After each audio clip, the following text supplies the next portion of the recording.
दीर्घकाळ राजकारण आणि समाजकारणात अग्रेसर राहून सर्वसामान्यांच्या हितासाठी अविरत संघर्ष करणारे शेतकरी कामगार पक्षाचे ज्येष्ठ नेते आणि आमदार गणपतराव देशमुख यांच्या विधिमंडळ कारकिर्दीला 50हून अधिक वर्ष झालीत। सध्याच्या विधान सभागृहात ते एकमेव ज्येष्ठ सदस्य आहेत।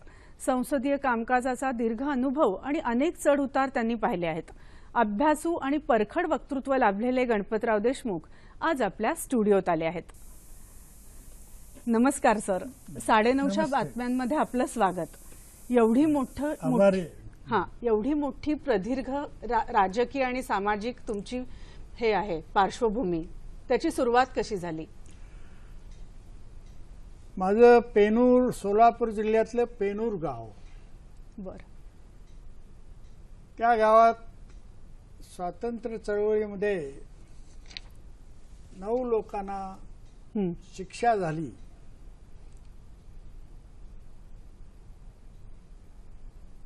त्याचा परिणाम साहजिकच मी 12-13 वर्षाचा असताना माझ्यावरही झाला। बर बर। आणि आपण देशभर स्वातंत्र्य चळवळ सुरू होती, वर्तमानपत्रातून त्याची माहिती मिळत होती। बर बर। अशा परिस्थितीमध्ये आपण सुद्धा देशासाठी काही केलं पाहिजे म्हणून माझ्यावर सुद्धा मी सुद्धा राजकारण केलं पाहिजे, समाजकारण केलं पाहिजे अशा तऱ्हेचा माझ्यावरती पगडा बसला। आणि मी विद्यार्थी दशेतच त्यावेळच्या काँग्रेस पक्षाचं राजकारण सुरू केलं।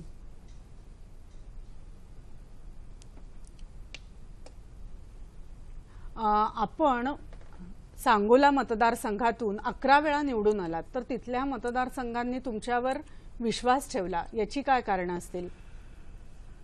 सांगोला तालुका परंपरेनं दुष्काळी तालुका। दर 5 वर्षातून 2-3 वर्ष दुष्काळाची, पिण्याचं पाणी आणि शेतीचं पाणी हे प्रश्न मी सातत्याने त्या ठिकाणी मांडले। लोकांनी माझ्यावरती प्रेम केलं, आशीर्वाद दिले। हीच खरी 11 वेळा निवडून येण्याचं विशेष असं काही केलं अशातला भाग। तुम्ही जेव्हा राजकारण सुरू केलं तेव्हाचं राजकारण आणि आत्ताचं विधिमंडळातलं राजकारण यात तुम्हाला काय तफावत आढळते? 1962 सालामध्ये मी सुरुवातीला पहिल्यांदा निवडून आलो। बर। त्यावेळेला विधानसभेमध्ये स्वातंत्र्य चळवळीमध्ये भागीदारी केलेले, तुरुंगवास भोगलेले अनेक सदस्य होते। या देशात काही ना काही परिवर्तनासाठी केलं पाहिजे अशी त्यांची भावना होती। त्यावेळेला विधानसभेचे सदस्य लोकांसाठी काम करावं या भावनेनं वागत होते। आत्ताच्या बाबतीत फारसं बोलावं अशातला भाग नाही, बरोबर, पण ती भावना कमी झालेली आहे एवढंच मी म्हणेन। गेल्या 50 वर्षांमध्ये आपल्या कारकिर्दीत आपल्याला काही चांगले वाईट अनुभव आले असतील, त्याविषयी थोडंसं सांगा। होय, चांगले अनुभव आलेले आहेत, वाईट अनुभव आलेले आहेत।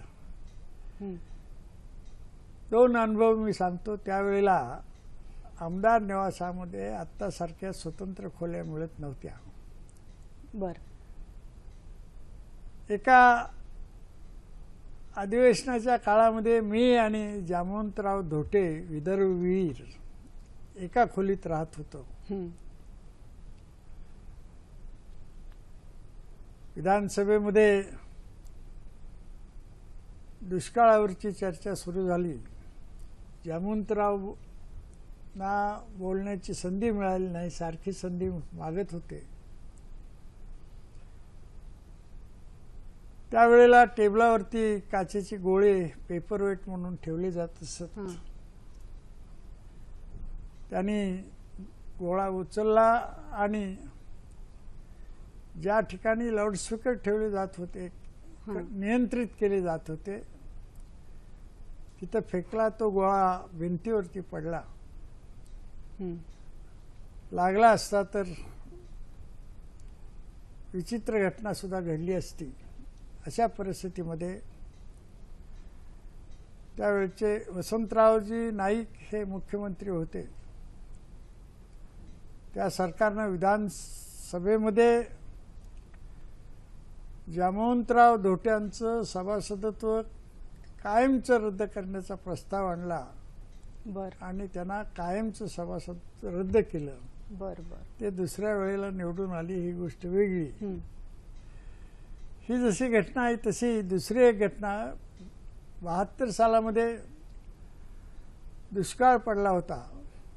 सोलापूर जिल्ह्यातल्या दक्षिण सोलापूर काँग्रेसनं इंदिराजी गांधी त्यावेळच्या पंतप्रधान त्यांना हं. काँग्रेसच्या मेळाव्यासाठी बोलवलं होतं. हं.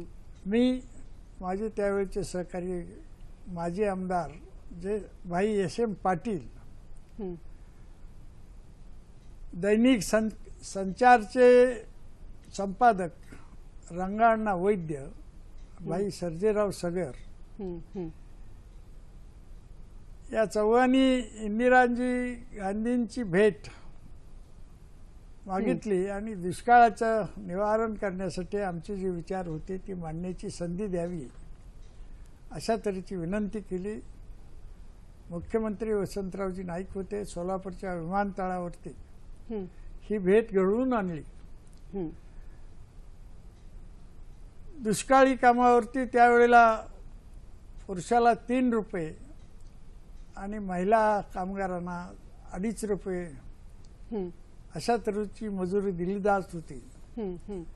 आम्ही इतर प्रश्नाबरोबर सांगितलं, समान कामासाठी समान वेतन हं. आणि समाधानाची आणि आनंदाची बाब इंदिराजी गांधी यांनी हं. त्या दुष्काळी परिस्थितीमध्ये महिलाला सुद्धा 3 रुपये पुरुषाप्रमाणे हं. दिले जातील हं. अशा तऱ्हेचं घोषित केलं हं. आणि संबंध राज्यामध्ये महिलांना बरं. त्याचा फायदा झाला. बरं. अशी समाधानाची गोष्ट बरोबर आहे. त्यावेळेला घडली. विधिमंडळातली आयुध नेमकी कुठली? एखादा प्रश्न विधानसभेमध्ये जी आयुध आहेत तो प्रश्न निरनिराळ्या पद्धतीनं 8 वेळेला मांडण्याची संधी मिळते. बर एक प्रश्न विचारून, हं.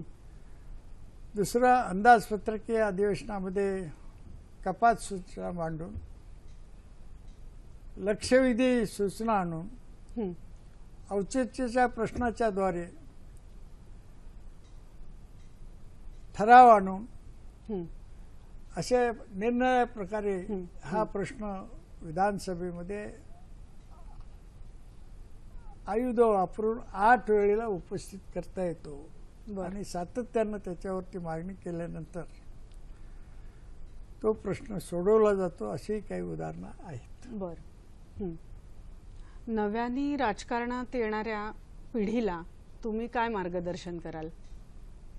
इतकी प्रदीर्घ आता कारकीर्द आता आहे ते तुमची. सहकारीचं आहे, त्यांना मार्गदर्शन मी करावं अशातला भाग नाही. हं. पण सध्याच्या परिस्थितीमध्ये निवडणुका कशा होतात हं. आणि बदललेलं आहे सगळं. हं. जात आणि पैसा हं. याचा निवडणुकीवरती परिणाम निश्चितपणे होतो. हं. पूर्वी तसा परिणाम होत नसे. पैसा हा पूर्वी फार क्वचित बैलगाड्या आणि सायकलचा वापर करून हं. माझ्या 2 निवडणुका मी लढवलेल्या आहेत. बर आणि आताची परिस्थिती ही वेगळी आहे. तरीही हं. माझ्यावरती 11 वेळा मला निवडून देऊन मतदारांनी माझ्यावरती प्रेम आणि आशीर्वाद दिलेले आहेत. हं. याचा मला निश्चितपणे अभिमान वाटतो. येत्या 10 तारखेला आपण वयाची 90 वर्ष पूर्ण करताय, तर त्याबद्दल सह्याद्री वाहिनीतर्फे आपले आभार आणि आपल्याला शुभेच्छा पुढच्या वाटचालीसाठी. आपल्या शुभेच्छेबद्दल आभारी आहे. नमस्कार सर. नमस्ते.